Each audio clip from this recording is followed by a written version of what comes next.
अभी आप सुन रहे हैं सुमन मलंगिया एंटरटेनमेंट को। DJ Suman Malangia.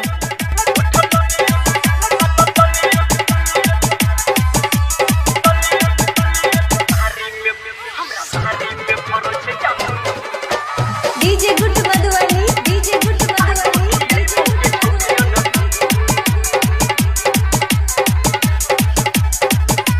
presented by Maa music recording studio Ladaniya. ओठ ललियो लगल कन बोलियो सजल एगो बतिया कहै छियै सुन।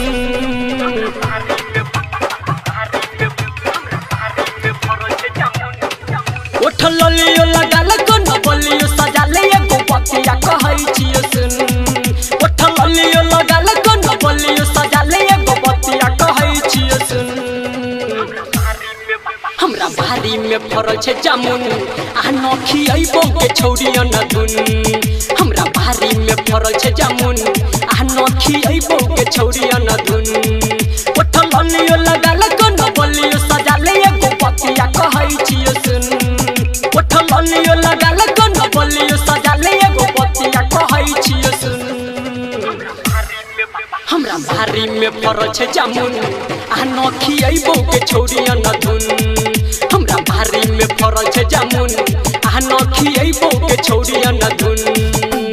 DJ good Madhubani, DJ good Madhubani, DJ good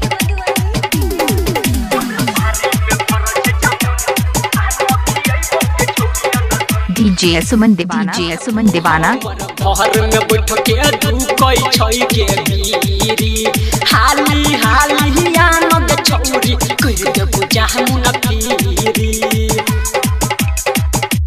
हे गई बाबू हमर घर में बैठ के धुकै छै के बीरी हाली हाली आनंद छौरी कर देबो जामुन पीरी।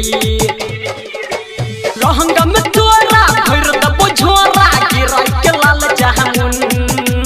लहंगा में तोरा भर देबो झोरा गिराय के लाल जामुन। हमरा भारी में फरल छे जामुन आ नखी अइबो के छौरिया न धुन। हमरा भारी में फरल छे जामुन आ नखी अइबो के छौरिया न धुन। DJ good Madhubani, DJ good Madhubani, DJ good Madhubani. Maa music recording studio Ladaniya. DJ Suman, DJ Suman खाए अजीपुर गांव मलंगिया मधुबनी।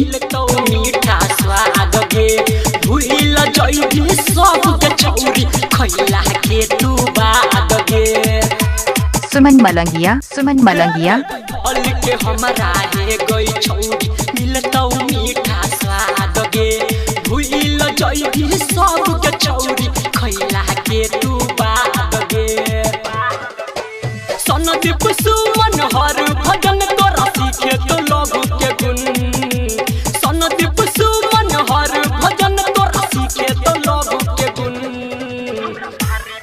हमरा भारी में फरल छे जामुन आ नखी अइबो के छौरिया न धुन। हमरा भारी में फरल छे जामुन आ नखी अइबो के छौरिया न धुन। ओठ ललियो लगल कन बोलियो सजल एगो बतिया कहै छियै सुन। ओठ ललियो लगल कन बोलियो सजल एगो बतिया कहै छियै सुन। डीजे सुमन दीवाना, डीजे सुमन दीवाना। आ नखी अइबो के छौरिया न धुन। हमरा भारी में डीजे सुमन मलंगिया मधुबनी। डीजे सुमन मोबाइल नंबर 8882452330।